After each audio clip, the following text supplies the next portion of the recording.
People love him already. He's got the Rhode Island twang. The long pass to Moore and a pin block from Martin. Tune in to Cam's Corner. He's going to make it here. Draws the foul for another Rhode Island and one. Podcast. His own podcast.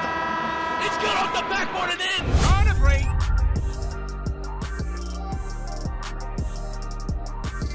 And we're back, guys. Welcome back to another episode of Cam's Corner, Season 4, Episode 3, Episode 103.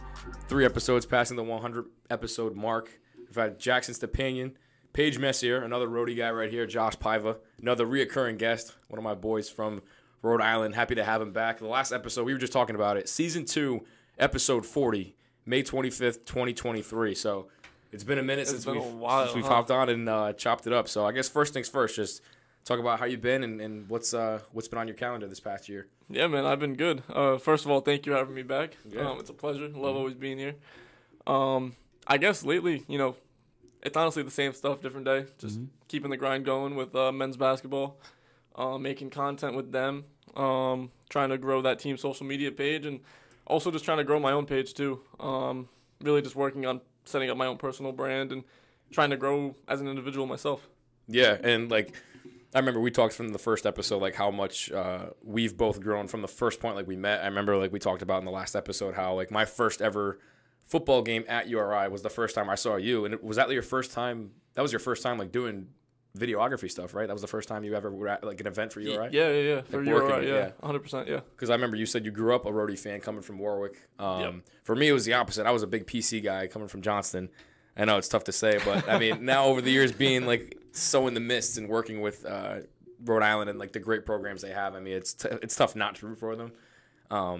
But I guess the biggest thing now, this past season, just kind of recapping from Season 2 when we last talked, was the biggest thing that your brand is based off is, personal growth. And I know it's a lot of things you talk about in just everyday life and how you go about your process. But just talk about your personal growth overall, and then we'll get into, the ins and outs of it. But how you feel like you've grown since the last time we spoke. Yeah, I think since the last time we spoke, I think the biggest thing for me is just developing this new sense of self-awareness and where I'm at. I think a lot of times as creators, you're really focused on getting to a certain goal and you're stuck comparing yourself to others a lot.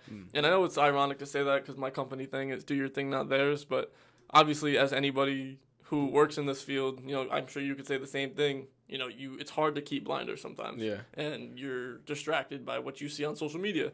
And so I think for me, a lot of the things that I was seeing was just sort of this person's here. How long will it take for me to get there?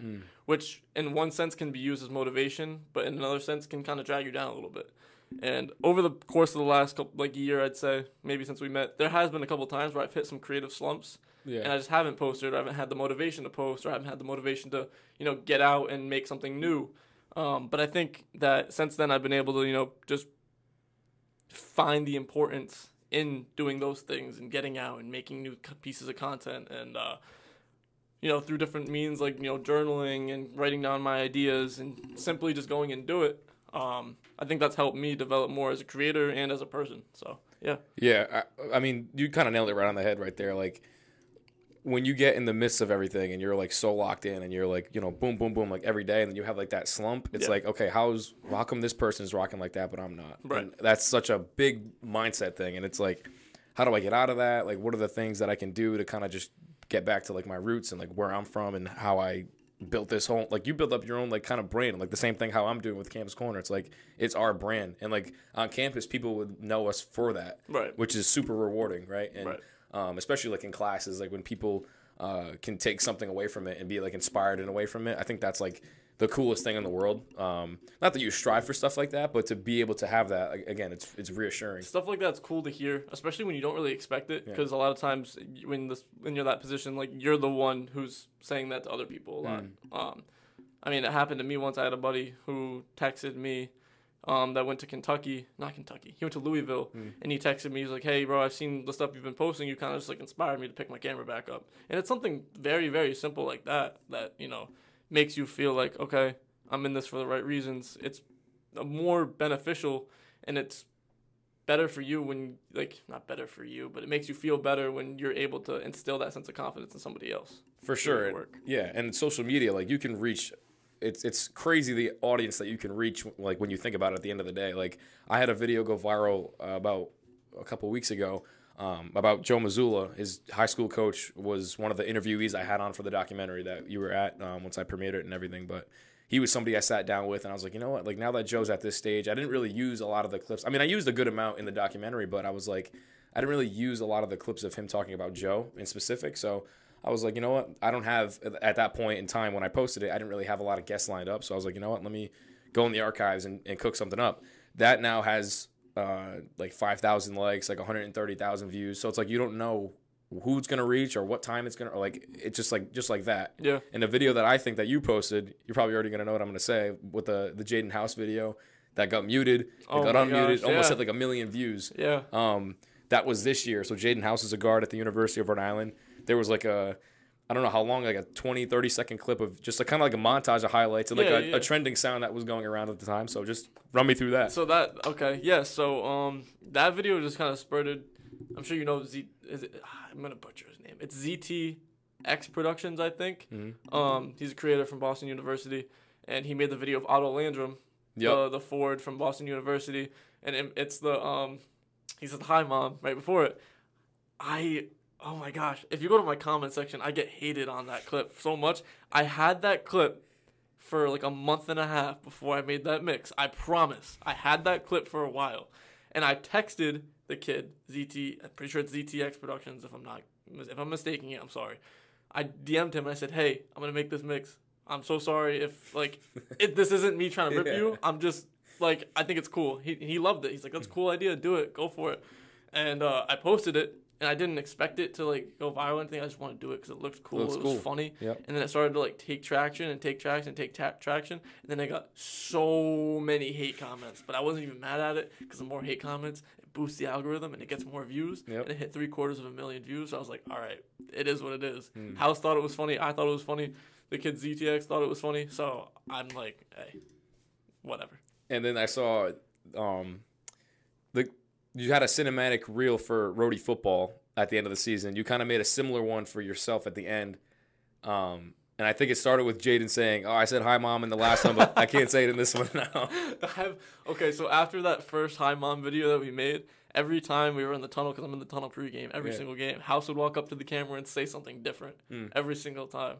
So I have a clip of him saying, actually, I posted another mix of House after that, and he goes, he can't say it. That's just really funny. I had to include that clip in there because that was my favorite reel of the entire season. So I was like, he says this, I want to say hi, Mom, but I don't want, like, whatever. I thought that was funny. What's your emotions going in the tunnel? I mean, again, you talked about how you were a Rhodey fan your entire life as a kid. Now that you're in the tunnel, and when did that all kind of feel real? Like, wow, I'm in the tunnel. Like, I'm working for this team, and I get to, like, kind of be at the start of these young players' careers. It's really cool. I mean, like, at the beginning of the season, especially when things are super hype and everything's really new and everyone's just, like, super, super eager to get out on the court and in front of everybody. It's really cool, especially when you hear the music playing in the background. Yeah. Think about it like a 2K cutscene. You're in the 2K in my career right before you're about to run out and you hear like the muffled sound from the crowd and stuff like that. That's exactly what it's like. And so I'm just out there. It's fun because I don't record with any sort of intention. Yeah. Apart from just getting like the vibes, I guess. So I kind of just press record and I throw the camera in everybody's face and see what happens. And that's where those funny little clips come from because everybody's sort of like loose and they're ready to get out there.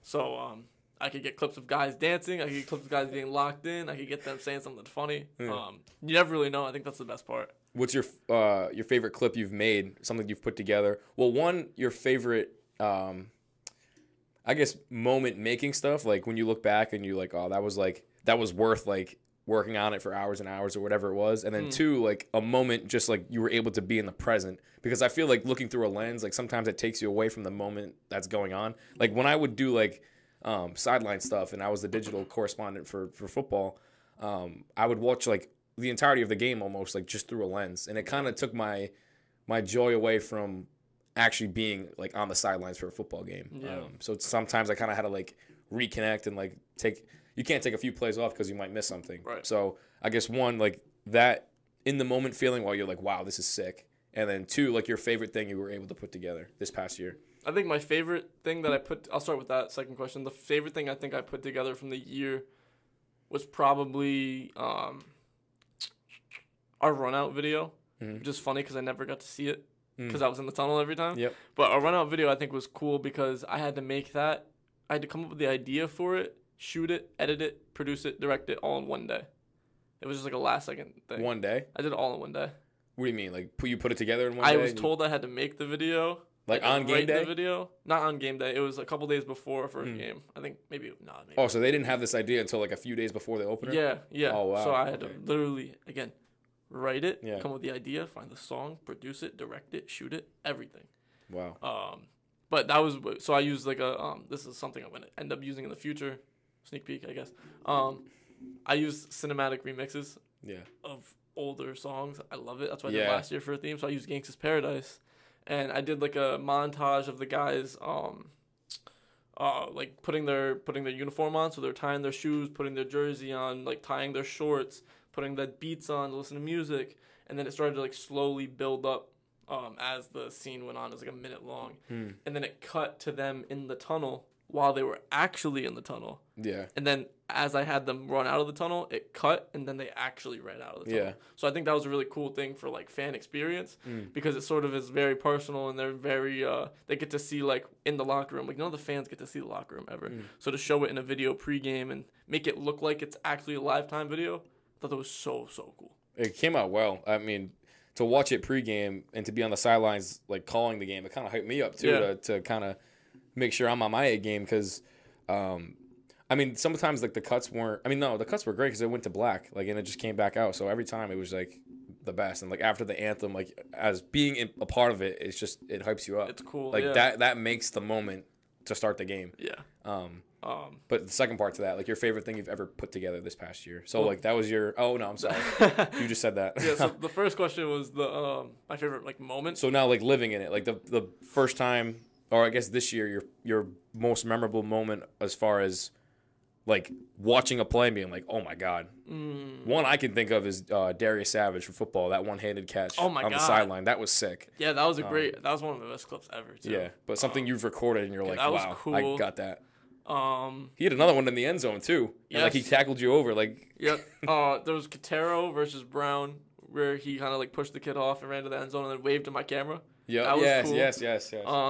But I guess for basketball this past season, I'd say I got a really, really, really good clip of Louis Courtright with a jelly layup against Fordham last game of the season. Yeah.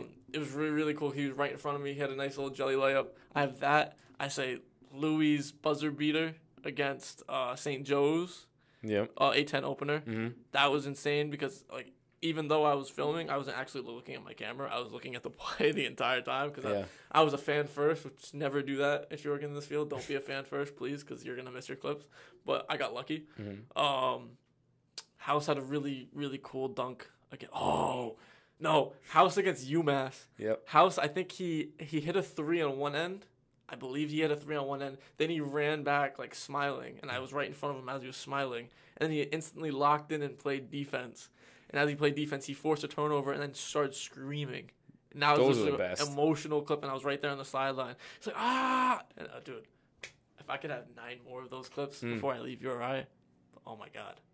They're the perfect clips. They're the perfect clips. And like in that moment, there's just so much emotion that was captured. Yeah. Simple. Who are you most excited to see again this year for basketball? Who am I most excited to see? I'm excited to see everybody play this year. I can't pick one person. I think everybody's got to prove it year. Is it the same emotion kind of going in every season, like when there's a new squad and it's like you have the same kind of emotions, like just getting ready for the season, or is there something you do to like kind of prepare yourself for the new athletes coming in and stuff like that? For me creatively? Yeah. I think for me creatively is, I mean, this is obviously this is my 3rd season, but I think for me creatively, it's about just showing off their personalities. I think it's more so getting everybody else ready and hype and that build up to the opening day that I think is so important. Then as a fan, is it a little different? Like the roadie fan inside of you, is it a little different than the creative process? Or does that kind of all tie into one when you make stuff? No, it's tied into one because I think everything that I make is from a fan perspective. Yeah. I think that's the one sort of unique thing that I have is having been a fan since I was literally 8 years old. Yeah, I that's kind of sick. think about what I would want to have seen. Yeah. A, at that age, and B, now. And I kind of take that all into consideration. Is it tough to maneuver through the ages, like the age gap of, because there's a lot of like old diehard roadie fans, and then there's like the new generation of kids that are just coming in and they want to, like the kids that come in pregame and they want to high five all the players. Like that's all part of like an organization, and like they're getting their first taste of roadie basketball, like you did when you were a kid. Is it tough to kind of make stuff for like all ages? I mean, yes and no. I think there's a point at which it all sort of blends together. Yeah. And I think that you can get the general emotion across on all fronts. Yeah.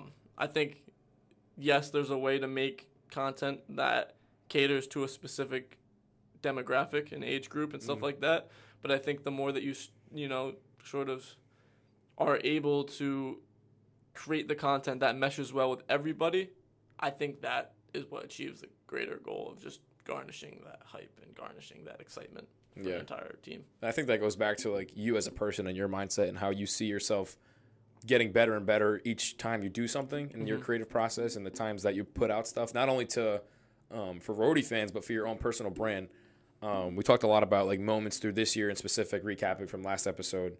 Talk about something more so of how you challenge yourself and how you see yourself grow, how you saw yourself grow from last year to now. Yeah. Well, I think last year to now, like I said, I think I'm just a lot more self-aware. I think I've sort of realized, that that I want to expand my creative palette among a lot of different areas. Sports for me right now is obviously the main focus, and that's where I want to work for the, immediate and foreseeable future. But I understand that there's a lot of different other areas I want to get into too. So I think that's where it comes into play for me to try to document myself. That's the biggest challenge, I think, that I've been doing with myself lately, is just sort of making sure that I can get comfortable with being in front of a camera. I'm not used to being in front of a camera. I think the last time I was on here, it was like my first time being in front of a camera. Really?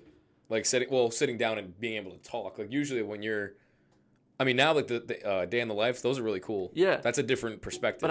But what I'm saying is that was the first time I think you've our ever last podcast was the first time I've like had a piece of content with me in front of the camera. Ever affiliated with my page.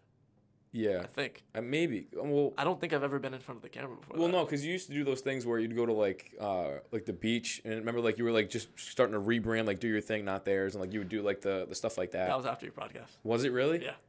I'm pretty sure that was after your podcast. Wow, so, like stuff just goes by so fast. Yeah. But yeah, that's the start. I guess that was the start. Yeah. Of it. So yeah, that comes into play. So yeah, I think that I'm trying to challenge myself to get more comfortable with being in front of the camera. Yeah. So I'm making one little cinematic video a week. That's my challenge, is to try to get once a week. I should honestly increase it to 2 a week, but sometimes things are sporadic with my schedule that I don't really have the time to get out and film myself more, which is not an excuse. You just got to film whatever you're doing. Well, we got one coming, so. Oh, yeah. Stay tuned. Right after this. But, yeah, so there's that. And then, I started working with my sister a little bit now, too. Yeah. She does marketing and photography and video content for, like, restaurants and stuff. So I'm starting to tag along with her a little bit and get used to, I'm filming, like, drinks and food coming out. It's different. It's different. It's very different. I don't know. It's hard, honestly. Really? I would have thought sports is harder, but it's hard capturing food. The biggest thing, I mean, you had Keith LaBelle at URI. He always talked about being comfortable with being uncomfortable. Yeah. So, like, that is, like, you worked in sports your whole journey as far as making videos and taking pictures and whatnot. So you're used to that. Yeah. Like, food is different because it's a different, I mean, I don't know, it's a different perspective, I'm sure. Right. The way you capture angles and whatnot, and how, like, whatever the process is to that, it's completely different from basketball and from football. So, very different. Do you see yourself doing anything outside of those two things to get, I guess, more experience, to get more versatile? I mean, in the near future, no. Yeah. Near future, no, just because I'm really focusing on building that sports portfolio and growing it as much as I can before leaving URI. So I think that's my main focus. Later on in life, maybe. Yeah, like I'm open to anything. I know my main mission is to work in just creating content, whatever it is. But for now, I really want to see where my journey goes in sports. Yeah. I'm excited to see where it goes. I'm determined to make it last as long as possible, and just take on every opportunity and challenge that comes with it. Yeah, and I'm not sure if you've worked with any other professional athletes outside of the URI realm before Cole Swider, who was the current guard for the Miami Heat. Cole is from Rhode Island. I had him on Cam's Corner a few episodes ago. And he's just like a great guy to talk to in general. So to be able to sit down, for him to finally give me the chance to interview him, it was great. And I mean, he remembered me from, I remember I saw him like when I worked for Channel 12 in the summer. We went to David Duke's like charity event. Yeah. He was playing in that, and the first time I really met him. And then he finally gave me a chance. Like he DM'd me back, and now we have a cool relationship, which is awesome too. Just guys from Rhodey chopping it up, and he's in the NBA, and he gave me like a lot of connections to talk to and create new content. So shout out to Cole. I mean, he's doing his thing in Miami. But you had the chance to work out with him recently, shoot some things for him, and clearly he took a liking to you. We've done multiple workouts. Talk a little bit about that, and I want to know, too, if in your head, because for me, when I do stuff, I kind of like look towards the future. When you work out with Cole and you're doing all these things for him, does that kind of make the light at the end of the tunnel like even more like brighter? Can you see yourself doing that in the future, like with a player like in the NBA? Yeah, I know the NBA is like your biggest thing. Yeah, 100%. I think that's one of the main things that's on my mind and my goals. I think that one day I really would love to be able to just be maybe just like a personal content creator for an athlete or a group of athletes, or represent them in whatever way, shape, or form. First off, I will say, though, Cole's an awesome guy. Cole reached out to me to get some content for him, and I'm working closely with him and his athletic trainer, Anthony Tingley. Shout out Island Athletics. Great group of guys. They've been fantastic. But yeah, we've been working together, creating content for a little bit. And yeah, it's been really cool. Cole's a really cool guy, and yet the 8-year-old in me would be stoked working for an NBA player, and creating content for them. I think it is just a really, really cool opportunity, and it really does provide me with that. I guess, like you said, that desire to work for future players and just continue to develop those relationships down the line. So Island Athletics recommended you to Cole, right? As far as networking, so for me, when I try to get guests on the podcast, it's like kind of either like a cold DM, or I try to get like managers, and I got a cool NBA guy in the works, which I won't say yet, but I got a cool one in the works. But I either reach out again to managers, or like either directly to these people if it's a broadcaster, whoever. So one, you got recommended, which is great, and that's the biggest thing in this field, is to try to get recommended. Put your work out there as best as possible, because sometimes people will reach out to you, which is incredible. You never know. For, I guess, the future, do you see yourself networking towards these players, like managers? Like, how do you think you'd go about that once that time comes? Yeah, I mean, I think the biggest thing is Instagram is your biggest portfolio. Yeah. I think that it's good to put as much work out on there as possible, and be able to showcase the types of work that you create.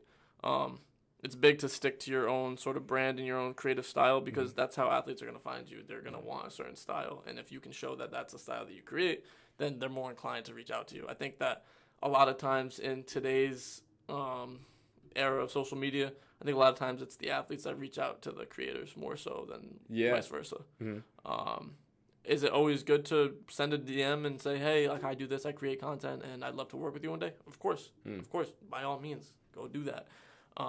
But yeah, I think for me personally, I think it's just getting all the work out there, constantly showing that, the people that I will be working with, and just showing as many pieces of content with them as possible, and just kind of going from there. Any NBA player, I'm sure you'd be like willing to work with, like at the drop of a dime. But if you had, if somebody were to, like, a player were to DM you like out of the blue, one, like, who would your ideal player to work for be, and like, what would your reactions be if you ever got a DM from them?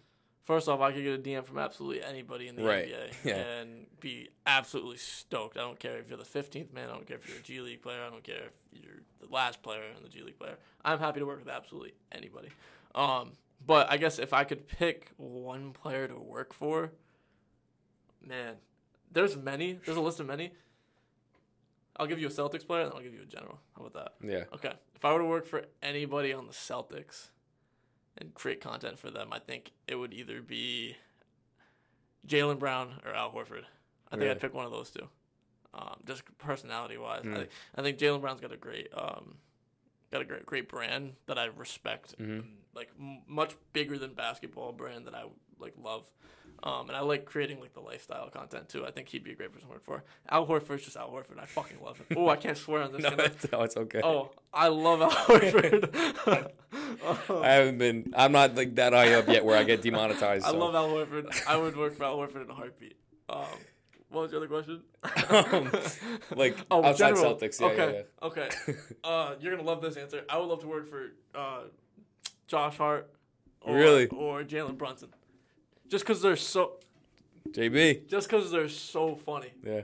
I love their podcast, and I think that they'd just be great personalities to work for. They have like, I don't know. I've watched NBA players podcasts and they have like good takes and whatnot, but like they bring their personalities all the time. Like I love Paul George too. Sometimes his podcast is good to listen to. I'd work for him too. Paul George is a great guy. I'd love to. But like Jalen and Josh are like they're awesome. different. They're different because they're awesome. like brothers. Yeah. They're bicker. They'll fight, but then it's so funny. Dude. Yeah. It's so funny. But yeah, definitely those two. And now to see Rhode Island guy from Cumberland, Tyler Kolek, just got drafted by the Knicks. I mean, so mad he didn't go to the Celtics, but it's okay. Yeah. Like I remember I was talking to some of my buddies that played at Johnston, and we were trying to think. We were like, I mean, he played at Cumberland. He scored 1,000 points when he was a sophomore. And some of them were like, we don't really remember him being like an NBA caliber guy. But one, you got to think we were 16. Right. Two, you're 16. You think you can take all of them? Yeah, literally. You think you can take anybody? But it just proves like how hard he had to work to get to that point. 100%. Yeah. I mean, he was a cocky player. I mean, all those good guys were like, you have to be. You have to be. And like, to be. he seemed like a cool guy, like off the court. It's more confidence than cocky, I think. For sure. And like, we didn't know that because we weren't close with him or anything like that. But any roadie guy that's making a name for themselves, you got to be in their corner, root for them. Especially somebody like Joe. Anybody like that's at a pedestal like that is awesome to see. But now he's on my favorite team, so I got to root for him. 100%. I'm jealous. I'm gonna like sneak. Like I'm a Celtics fan, but like I do love the Knicks team that has just been put together. Yeah. I'm loving it. I mean, especially somebody like you that wants to make content. Somebody like Cole that's from Rhode Island, you could hit him up, and then maybe you're around the Knicks locker room or whatever it is the case may be. Like you don't know like where that could take you. Hey man. Those Rhode Island ties are pretty sick, and a lot of them are starting to get up down there. Like Devin Carter. Yep. He just got drafted 13th of the Kings. I think his name's Jack. Do you know Jack? He worked for Slim. He did a lot of stuff. Jack Benavidez. Yes. He's the man. I talked to him the other day. Probably gonna get him on the pod soon. He's awesome. He's cool. He's doing great stuff. Yeah. PC. Oh my God. But again, it just goes back to like you never know where that's gonna take you. So, back to that workout with Cole, or the few workouts you've had with Cole. Yeah. Talk about like the first one you had with him. And then I always love talking about memorable moments and like telling like a story of stuff that occurred. Yeah. So I guess one of those, and then like the first time you met him for those. Yeah. The first time I did meet Cole was at that first workout that I went to with him. It was very, very easy. I think that's the thing that I like the most about it is that he's a very easy personality to talk to. You feel like you're best friends with him the second you talk to him. Yes. Like he's just like he gives off that vibe. So it was really awesome just to be able to sit there and get content for him and really just watching him work out, watching that kid shoot. He's good. Oh my God. 9, 10, 11, 12, 13, like in a all row. These threes just dude, he doesn't even hit the rim. You watch him work out, he doesn't hit the rim. It's just like one of those things that's just like I mean, you're around watching so many high school, college workouts and stuff like that, but when you see a NBA workout, it's so different. It's different. So I think the coolest part of just working out with him and, well, I didn't work out with him, but getting his photos from his workouts, it's just cool going back to like his high school and being able to like see his name on the walls and stuff like that. And, we walk into the gym and like kids know who he is and it's like, oh, hey, Cole, what's up? I think it's just really cool because when you're from Rhode Island, you really just want to see everybody make it. And it's cool to see someone who has made it come back. And it's just really cool. It's like that hometown hero sort of vibe. And yeah, just like I said before, just watching him work out, it's insane. It's crazy watching someone shoot that much and just not hit the rim once. Like, and it's really cool just seeing how locked in a player like that is. And see it from that perspective. Was it cool like seeing him rock your merch, do your thing yeah. out there? Yeah. Oh yeah. I had to give him one of those shirts. We did one of our workouts. I had to give him one of those shirts. Yeah, it's cool to see him wearing that, especially just like during workouts and I'm taking pictures of it. It's just I love seeing anybody wear those shirts. But yeah, it's definitely really cool. Do you think he could be a brand ambassador for Paiva Visuals in the future? 100%. That'd be sick. That's my guy. When I had the Cam's Corner merch, I do want to make more merch eventually. I don't know when, but I would try like Ed Lee. I gave one to him, and thankful that one, you were there, and two, I was able to get him in person. Yeah. Very, very few times I've been able to get people of his caliber like in person. Yeah. Usually it's been people around the area. I had John Hope, who was the former voice of the Friars, the new voice of the Friars, Josh Flanagan. I had him here. Trying to think of other big guys I've had in person. Obviously you, Paige, all my boys, but it's very rare that I get somebody like that's a big name because of course they're like not in Rhode Island, they're far away, whatever. But I can't wait to announce like the NBA player that I get coming up soon. Like those are like the best like interviews, and those are like the craziest things where like again you talk about how your 8-year-old self would be going nuts. That's literally I can't explain it any other way. It's just the 8-year-old self, 9-year-old self. It's just like as a kid, you wouldn't ever expect those sorts of things. So it's just mind-numbing, I guess. I don't know how to explain it. Like if I was able to interview Carmelo Anthony, like my favorite player of all time. I hope Melo's not watching this, but that would be like a dream come true. Right, and like you see all these like again players that have their own podcasts. It's like the podcasting is like the thing to do now. Yeah.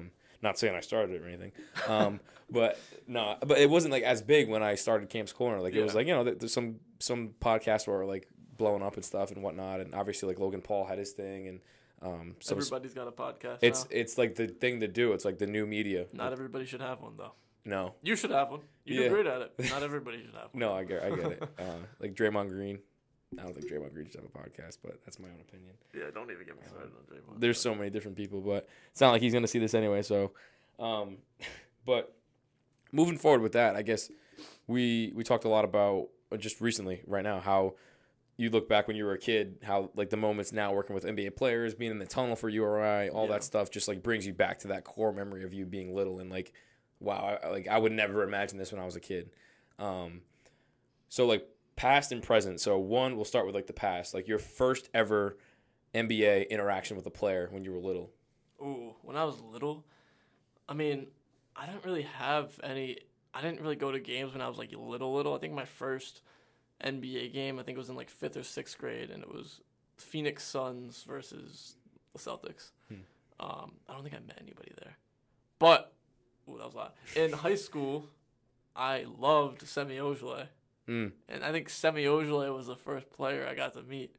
And I met him at a game, pre-game. And it was funny because Semi Ojeleye's not the player that, like, everybody's, like, people are like, crazy over. Semi!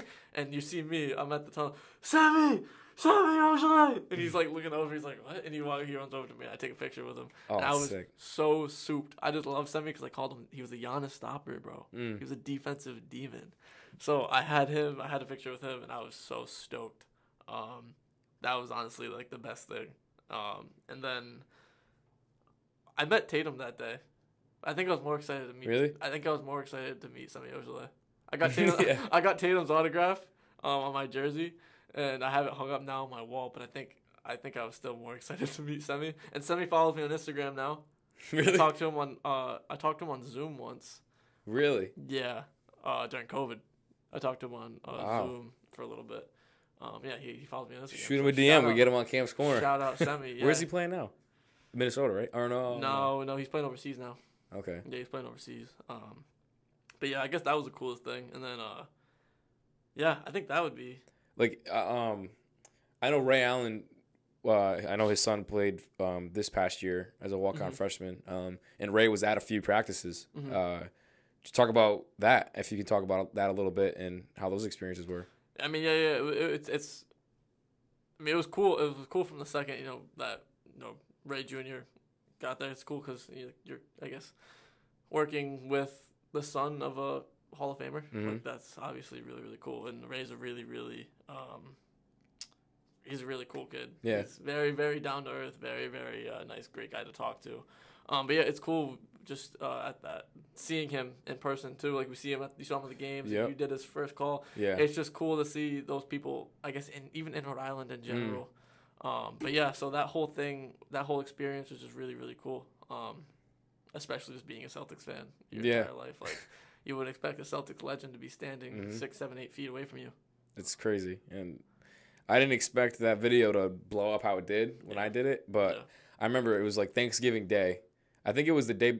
I don't know. It was that week of Thanksgiving. I think that's when that J-Woo game was. Yep. A couple days before. Yeah, and I didn't really put together because usually every game. So Carlo Jimenez is the new voice of the Clippers. Yep. I got inspired by him to do like the stand-up reels, like have the game on top and then have myself on the bottom with the closed captions. And I was like, that would be dope to have a few when I'm on the call on ESPN or the radio. So I started doing that a little bit, and then I didn't have time to put those clips together for the Johnson and Wales game. So I was like, you know what? I'm gonna make this quick Ray Allen clip because it was only like 15 seconds long. It wasn't like it wasn't like chopped up clips. It was just like that one bucket, and that's all I wanted for the clip. Right. And I did it in like it didn't take me long at all. And then I put it on all my social media, and then I went to like my family's house for like dinner and whatnot. So I get in the car, and I'm like, oh shit! It gained like pretty good traction. It was like like 5,000. Like however my videos get like 5,000 to like 10,000 views. Sometimes not even that high, but then I'm at the dinner table. I'm like, oh, it's at like 30,000. Wow. Then like dessert comes out. Well, it's at like 70,000, and like it went all the way up. TikTok, it was at like 500,000. Wow. Instagram, we did like a collab with Barstool Roadie, and that went to like 140 or whatever. And I remember, I think Ray Allen like reposted it. I was like, oh my god, this is like awesome. So like having those guys around was cool, and I'm sure like for you to be in the midst of like during those practices and stuff like that is like so rewarding. Yeah, it was cool. Ray Allen, he posted pictures that I took of his on his birthday. When Ray Jr. first got to URI, I did photos of him doing like a workout after practice. I took photos of that, and I sent it to him. And then his dad ended up posting him on his main account. And I was logged in Instagram. And I follow his dad. Obviously, I followed his dad for years. And I scrolled like, I took that picture. I was like, oh my god, I took that picture. And just to see it on his page, I didn't get a tag, but I didn't care. Yeah, like my picture's up there. I know it's my picture. Yeah, whatever. That's just a really, really cool feeling. Yeah, that's awesome. I mean, we kind of went through the ins and outs of like your creative process, all that stuff, all like the NBA interactions, like the working out with Cole and stuff like that. Going back to like your brand, again, do your thing, not theirs. Yeah. Mindset is one of the biggest things I think we both have in common is just mindset and getting better and all that. But focus is for the future. I feel like is a good way to cap off. This is your last semester with URI. You're going to be finishing out the season with basketball, so you'll be there for the whole season. Yes, I will. So if you're from Rhode Island, you go to Rhodey games, go see Josh. He's on the sidelines. He'll be there. He'll be locked in, though, so I don't know how many highs or waves you can get. You've seen me at games, dude. I'm, like, so focused. Yeah. I probably look like a psychopath. Because you do a bunch of things. You do a bunch of things at once. It's crazy. I'm just – I say it to people all the time. The people will walk by me and probably think I hate them. It's like, no, I just have such dead eyes, and I'm just thinking about so many things at once. If I look at you weird, I promise you I don't hate you. I don't dislike you. I'm just probably not even thinking about you. I'm just thinking about what I have to get done. Exactly. Some people would come up to me that like I know or they've seen, rarely it would be like they see me from Cam's Corner, but like they can't hear the people in my ear. So if they're like, okay, we got like 20 seconds, like I don't have the time to do a full conversation at a break when I have 20 seconds to go back and do it on camera. Right. So it's like it's not like I'm and I'm not like a big name person at all. Like, you know what I mean? So, but it's not like I'm being mean. I got like a lot of stuff to do. And especially someone like you got 2 cameras hooked to you. You go back to the media table, you're doing graphics. It's like, it's all in the span of like an hour and a half. Right. Yeah. No, I've just been told sometimes I got that death look on my eyes. Well, you're locked in. When I'm mid-game, I don't talk to anybody. I'm just so focused, but yeah. Yeah. So again, focus is for the future. Yeah. What are you excited for this season to come? Yeah. And then if you can't talk about it, what you think, life after graduation will bring you. Yeah. For starters, I think that this year, for like at least my role in men's basketball, I was really like I was happy with the improvements that were made from my first year to my second year. But I've told everybody this. I don't think it was enough. I'm so hard on myself, like So am I. with the things that I do and like the things that I make, and just in every aspect of life that I always think there's some way to like improve. So I think the biggest thing for me this year is just taking whatever I did last year and turning it up to like another level. Yeah. I really want to be able to be at I want to be more consistent in terms of what's posted and when it's posted and the quantity of things that are posted.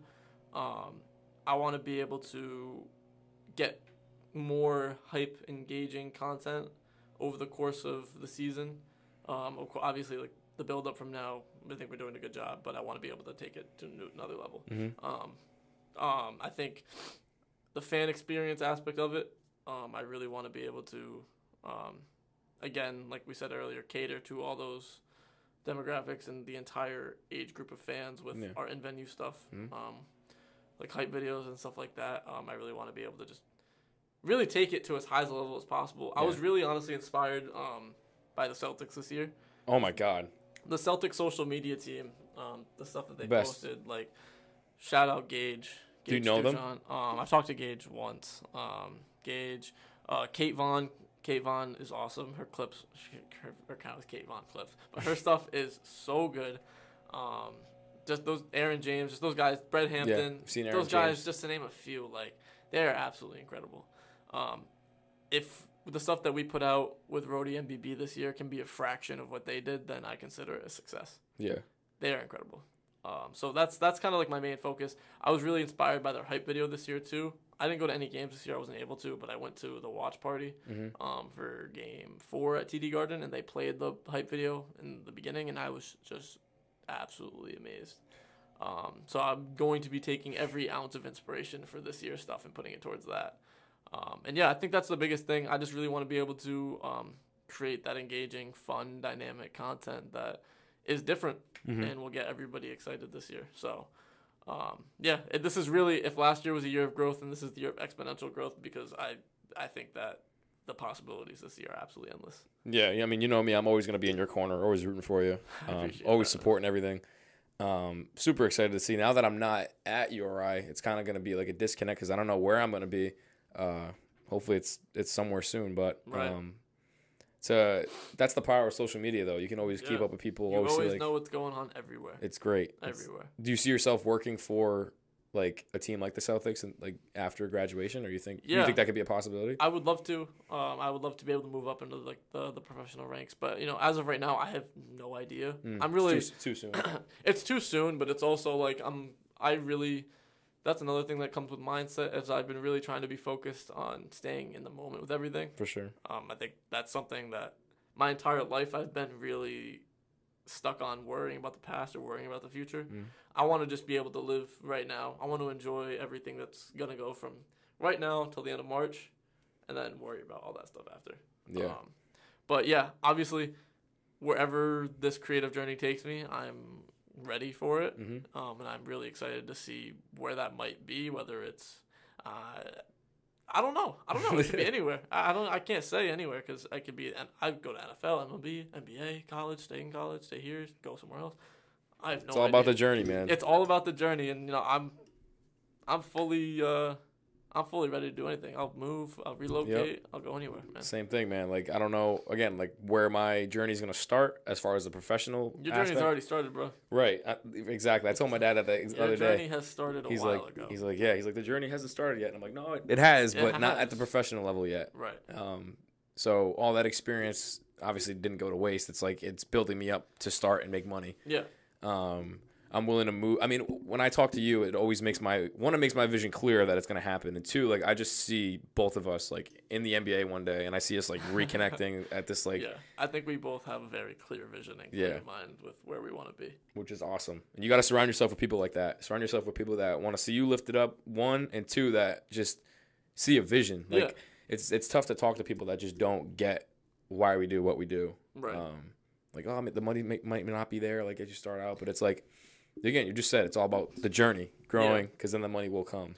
Yeah, there's that big debate about, whether you should do certain things in life, even if it doesn't generate the income that you need at the time, or that you feel you should earn or something like that. I don't know. But I think I wholeheartedly disagree, and I think that you need to do whatever you need to do at that time to put yourself in the position to succeed. It's as simple as that. If you got to take an internship somewhere, I don't even care. I'm about to say this, but I had a class once with the professor who said, "Never take an internship, ever." In college? Yes. They said that to you. He said never take it. It wasn't to me specifically. It was just to the class, and I was like, I sat there and I wholeheartedly disagreed. And I was like, why would you not take experience? He was just saying something about you should never. He's like, you should know your value and know this, that, the other thing. And I'm like, but you need to get experience. Somehow, some way, get experience. That way you can build yourself up in the future. So I think that's the most important thing. Build yourself up. You've built yourself up. You've got the experience. Podcasting, broadcasting, writing, all this stuff, content creation. You've gotten all this stuff. Build yourself up and you're ready. Yeah. You're ready. You have the skills to succeed. Did it generate you thousands and thousands and thousands and thousands? No. Thousands in wealth. Not wealth at all. thousands in skill sets. Yes. And just the overall belief in yourself that you can accomplish whatever. And like you can't put a price tag on meeting people, like networking. You can't. Like that just comes out of the blue. Meeting someone like you that's a student and like just like someone like me, and then like going into the field again, doing free internships that you meet reporters or people that do video, whatever it is. Like you can be like, hey, like, oh, follow my Instagram and do it, and then they follow you.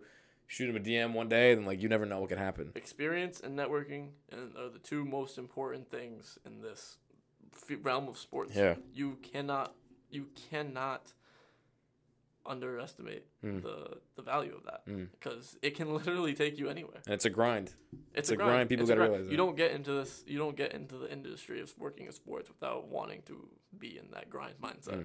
You have to be. For sure. You have to be, and I think everybody who's in here knows it, and would be out of here if they didn't. So that's as simple as that. Yeah, that's all I got for you, Josh. I mean, wrapping up, like second time around. What do you think, Camp's Corner? It's a $1 million question. I mean, same thing I said last time. I love Camp's Corner, man. I think you're doing a great thing here, and I think that this.